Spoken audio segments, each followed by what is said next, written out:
جانے دو اور زلیخا سے کہا کہ تو معافی مانگ، حقیقت میں تو ہی قصوروار عورت ہے۔ اس واقعے کی خبر سارے مصر میں پھیل گئی اور عورتیں آپس میں باتیں کرنے لگیں کہ زلیخا اپنے غلام کو چاہتی ہے۔ جب زلیخا کو اس کا علم ہوا تو اسے اپنی بدنامی کا خیال آیا۔ اس نے ترکیب سوچی اور وہ یہ کہ اس نے مصر کی عورتوں کی دعوت کی اور سب کے ہاتھوں میں ایک ایک چھری اور ایک ایک پھل دے دیا، اور اسی وقت حضرت یوسف علیہ السلام کو وہاں لے آئی۔ عورتوں نے جب حضرت یوسف علیہ السلام کے حسن و جمال اور خوبصورتی کو دیکھا تو وہ سب اپنے ہوش میں نہ رہیں اور چھریوں سے بجائے پھلوں کے اپنے ہاتھ کو کاٹ لیا اور کہنے لگی، واقعی یہ وہی انسان نہیں، یہ فرشتہ ہے۔ زلیخا نے ان عورتوں سے کہا کہ یہ وہی شخص ہے جس کے لیے تم مجھے ملامت کرتی ہو۔ میں حقیقت میں اس کو چاہتی ہوں، اگر اس نے میری محبت کو ٹھکرا دیا تو میں اس کو قید کر دوں گی۔ حضرت یوسف علیہ السلام کو جب اس بات کا علم ہوا تو انہوں نے اللہ تعالیٰ سے دعا کی کہ اے اللہ، تو ہی مجھ کو بچا سکتا ہے۔ اگر میں ان عورتوں کے فریب میں آ گیا تو میں جاہلوں میں سے ہو جاؤں گا، اس سے یہ بہتر ہے کہ میں قید خانہ میں چلا جاؤں۔ اللہ تعالیٰ نے حضرت یوسف علیہ السلام کی دعا قبول کی اور وہ جیل میں ڈال دیے گئے۔ حضرت یوسف علیہ السلام سے پہلے جیل میں 2 قیدی اور بھی تھے، ایک شاہی باورچی اور دوسرا بادشاہ کو شراب پلانے والا ساقی۔ ان کے خلاف الزام تھا کہ انہوں نے بادشاہ کو زہر دینے کی کوشش کی ہے۔ حضرت یوسف علیہ السلام جیل میں قیدیوں کو اللہ تعالیٰ کی باتیں بتاتے رہے اور خدا کا پیغام پہنچاتے رہے۔ ایک دن یہ دونوں قیدی حضرت یوسف علیہ السلام کے پاس آئے اور انہوں نے کہا کہ ہم نے ایک عجیب خواب دیکھا ہے۔ ساقی نے کہا کہ میں نے دیکھا ہے کہ بادشاہ کو انگور کی شراب پلا رہا ہوں۔ باورچی نے کہا کہ میں نے دیکھا ہے کہ میرے سر پر روٹیاں ہیں اور پرندے ان کو نوچ نوچ کر کھا رہے ہیں۔ یہ خواب بیان کرنے کے بعد انہوں نے حضرت یوسف علیہ السلام سے ان کی تعبیر پوچھی۔ حضرت یوسف علیہ السلام نے بتایا کہ ساقی تو جیل سے چھوٹ جائے گا اور پھر بادشاہ کی ملازمت میں آ جائے گا اور اس کو شراب پلائے گا، اور باورچی کو سولی پر چڑھ دیا جائے گا اور اس کی لاش کو جانور کھائیں گے۔ ایسا ہی ہوا، اللہ تعالیٰ نے ساقی کو رہا کروا دیا اور باورچی کو سولی ہو گئی۔ حضرت یوسف علیہ السلام ان کے بعد بھی سالوں جیل میں رہے، لیکن کسی کو ان کی رہائی کا خیال نہ آیا۔ اتفاقاً ایک مرتبہ مصر کے بادشاہ نے خواب میں دیکھا کہ 7 دبلی گائیں 7 موٹی گایوں کو کھا رہی ہیں اور 7 ہرے اور 7 سوکھے ہوئے بالی دیکھے۔ خواب نے بادشاہ نے اپنے درباریوں سے اس کی تعبیر پوچھی، مگر کوئی بھی صحیح جواب نہ دے سکا۔ اس موقع پر ساقی کو یاد آیا کہ اس نے اپنا خواب حضرت یوسف علیہ السلام سے پوچھا تھا اور آپ کا خواب بالکل صحیح ہوا تھا۔ اس نے کہا کہ جیل میں ایک شخص ہے جو خواب کی صحیح تعبیر کرتا ہے۔ بادشاہ سے اس کو عزیز مصر کہتے تھے۔ اجازت لے کر وہ جیل گیا اور حضرت یوسف سے سارا واقعہ بیان کیا۔ حضرت یوسف علیہ السلام نے فرمایا کہ اس خواب کی تعبیر تو یہ ہے کہ 7 سال ملک میں خوب غلہ پیدا ہوگا اور 7 سال سخت قحط پڑے گا، اور پھر 1 سال آئے گا جس میں خوب بارش ہوگی اور غلہ ہوگا۔ جب اس شخص نے بادشاہ کو جا کر یہ خبر سنائی تو اس نے کہا کہ حضرت یوسف علیہ السلام کو بلایا جائے۔ جب وہ دربار حضرت یوسف علیہ السلام پاس آئے اور بادشاہ کا پیغام سنایا تو آپ نے فرمایا، ان عورتوں کا کیا حال ہے جنہوں نے اپنے ہاتھ کاٹ دیے تھے؟ بے شک میرا رب ان کے مکر و فریب سے واقف ہے۔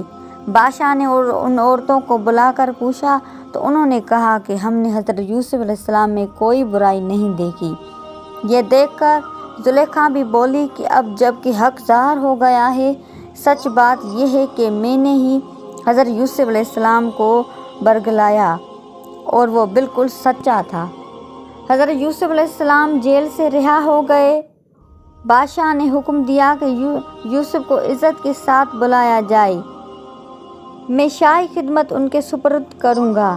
حضرت یوسف علیہ السلام آئے اور بادشاہ سے بات چیت کی۔ حضرت یوسف نے کہا کہ مجھ کو شاہی خزانے کا وزیر مقرر کیجیے، اس کی بہتر حفاظت کروں گا۔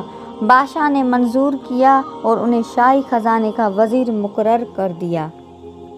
آخرکار قحط کا زمانہ آ گیا جس کا بادشاہ نے خواب دیکھا تھا، اور اس کا اثر اس جگہ بھی پہنچا جہاں حضرت یوسف علیہ السلام کے والد اور بھائی بھی رہتے تھے۔ چنانچہ حضرت یعقوب علیہ السلام نے اپنے بیٹوں کو غلہ لانے کے لیے مصر میں حضرت یوسف کے پاس بھیجا۔ جب حضرت یوسف کے بھائی آئے تو حضرت یوسف نے ان کو پہچان لیا، اور بھائی حضرت یوسف علیہ السلام کو نہ پہچان سکے۔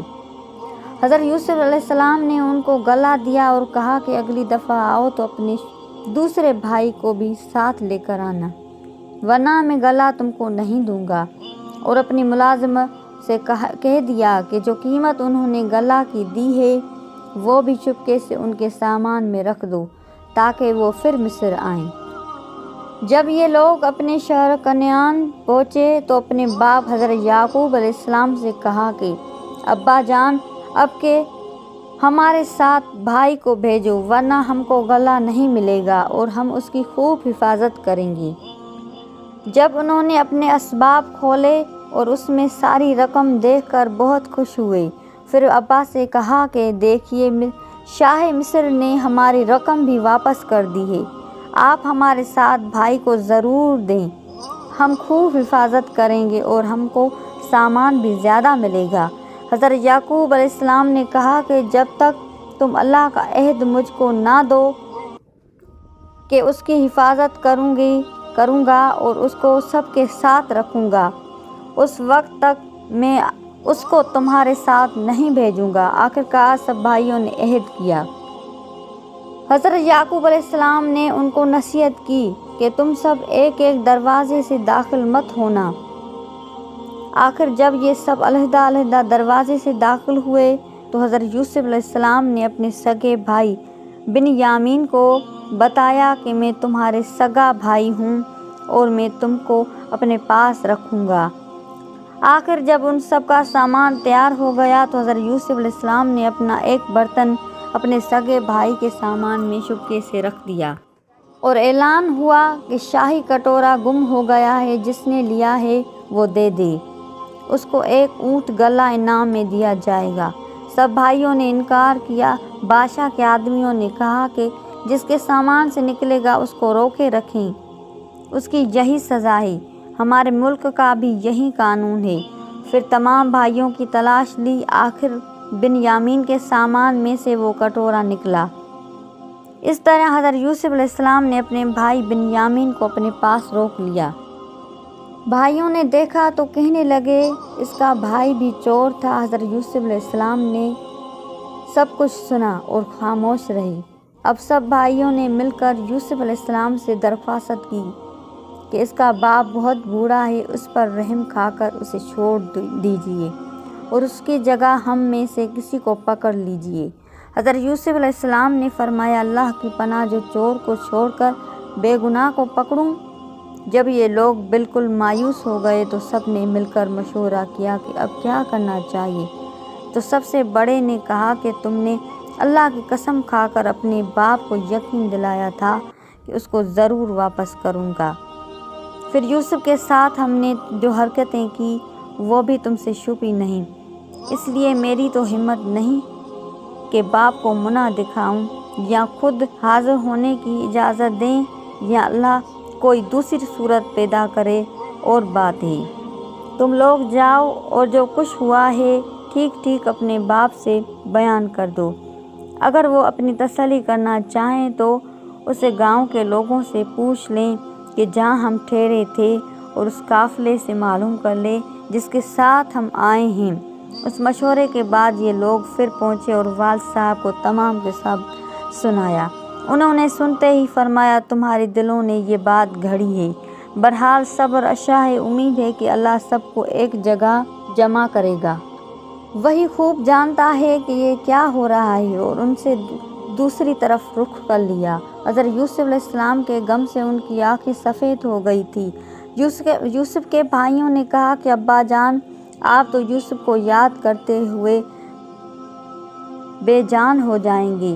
انہوں نے فرمایا، میں اپنی شکایت تو اللہ سے کرتا ہوں، اور میں ایسی باتیں جانتا ہوں جن کی تمہیں خبر نہیں۔ جاؤ، یوسف اور اس کے بھائی کو تلاش کرو، وہ مصر میں ہی کہیں نہ کہیں مل جائیں گے۔ اللہ کی رحمت سے نا امید ہونے کی کوئی وجہ نہیں۔ اب ایک بار پھر سب بھائی مل کر مصر پہنچے۔ حضرت یوسف علیہ السلام سے گھر والوں کی بری حالت بیان کی اور کہا کہ ہم اپنے ساتھ بہت تھوڑا سامان لائے ہیں، مگر چاہتے ہیں کہ آپ پورا غلہ دیں۔ حضرت یوسف علیہ السلام نے اپنے گھر کا یہ حال سنا تو بے تاب ہو گئے، ان سے رہا نہ گیا، اور انہوں نے اپنے بھائی سے کہا کہ تم جانتے ہو کہ تم نے یوسف اور ان کے بھائی کے ساتھ کیا کیا؟ بھائیوں نے نہایت تعجب اور حیرانی کے ساتھ پوچھا کہ کہیں آپ ہی تو یوسف نہیں؟ آپ نے فرمایا، ہاں میں ہی یوسف ہوں، اور یہ میرا بھائی ہے۔ اللہ نے ہم پر بڑا احسان کیا۔ بے شک جو شخص نیک زندگی بسر کرتا ہے اور صبر سے کام لیتا ہے، اللہ اس کا بدلہ دیتا ہے۔ جب تمام بھائیوں کو یقین ہو گیا کہ جس کے دربار میں ہم اس وقت ٹھہرے ہیں ہمارے بھائی یوسف ہیں، تو سب نے مل کر اپنے گناہوں کا اقرار کیا۔ آپ نے فرمایا کہ تم کوئی فکر نہ کرو، تم پر کوئی الزام نہیں، اللہ تمام گناہوں کو معاف کرے گا، وہی سب سے رحم کرنے والا ہے۔ جاؤ، میرا کرتا باپ کے چہرے پر ڈال دو، ان کی بینائی لوٹ آئے گی، اور پھر سب کو یہاں لے آؤ۔ ادھر قافلہ مصر سے روانہ ہوا، اور ادھر حضرت یعقوب نے اپنے گھر والوں کو یہ خوش خبر دی کہ مجھے یوسف کی بو آ رہی ہے۔ انہوں نے سنا تو کہا کہ تمہارے سر پر ایک ہی خطب سوار ہے۔ آخر قافلہ آ گیا۔ حضرت یوسف کا کرتا ان کے سامنے رکھ کر تمام حالات سنائے تو انہوں نے گھر والوں سے کہا، دیکھو میں نے تم سے نہیں کہا تھا؟ آخر سب بیٹوں نے مل کر آپ سے گناہوں کی معافی مانگی اور مصر کو چل دیے۔ حضرت یوسف سے ملاقات ہوئی تو انہوں نے ماں باپ کو اپنے پاس ٹھہرایا اور کہا، خدا چاہے تو مصر میں امن و آرام کے ساتھ رہیں۔ پھر ان کو اپنے ساتھ تخت پر بٹھایا، سب کے سب بھائی شاہی آداب بجائے۔ آپ نے فرمایا، یہ میرے خواب کی تعبیر ہے، اللہ نے اس کو سچ کر دیا۔ اس نے مجھ پر بڑا احسان کیا جو مجھے قید سے چھڑایا، اور شیطان نے جو فساد میرے اور میرے بھائیوں کے درمیان ڈال دیا تھا۔ آپ سب کو دہلات بیانات سے کہا، بے شک میرا رب خیر کی حکمت جانتا ہے۔ اے میرے پروردگار، تو نے مجھے حکمت دی، باتوں کا مطلب سمجھا دیا۔ اے زمین آسمان کے پیدا کرنے والے خدا، تو ہی دنیا اور آخرت میں میرا کام بنانے والا ہے۔ مجھے مسلمان ہی مارنا اور نیک بندوں کے ساتھ ملا دینا۔ غرض ایک عرصہ تک حضرت یوسف علیہ السلام اللہ کے بتائے ہوئے قانون کے مطابق مصر میں حکومت کرتے رہے، لوگوں کو اللہ کی طرف بلاتے رہے، برائیوں سے روکتے رہے، بھلائیوں کو پھیلاتے رہے، ملک مصر کو اشیائوں سے بھر دیا، اور بالآخر اللہ کے پاس چلے گئے، یعنی آپ کی وفات ہوئی اور آپ مصر میں دفن ہیں۔ اس قصہ سے سبق لینے کی بات یہ ہے تو حضرت یوسف علیہ السلام بھائیوں کی وجہ سے کیسی تکلیفیں اٹھانی پڑی، اندھیری کنویں میں رہے، غلام بنے، جیل خانہ میں رہے، لیکن جب یہ سب اللہ کی آزمائش پوری ہو گئی اور اللہ پاک نے ان کو مصر کا بادشاہ بنا دیا تو بھائیوں سے کوئی بدلہ نہ لیا، بلکہ اللہ تعالیٰ سے ان کی گناہوں کی معافی کے لیے دعا کی اور خود بھی معاف کر دیا۔ ہمیں بھی چاہیے کہ ہم پر اگر کوئی ظلم کر رہا ہے یا کسی نے غلطی کر دی ہے، اب وہ دوبارہ ہمارے پاس آیا ہے تو ہمیں بھی ان کو معاف کرنا چاہیے۔ جزاک اللہ خیرہ۔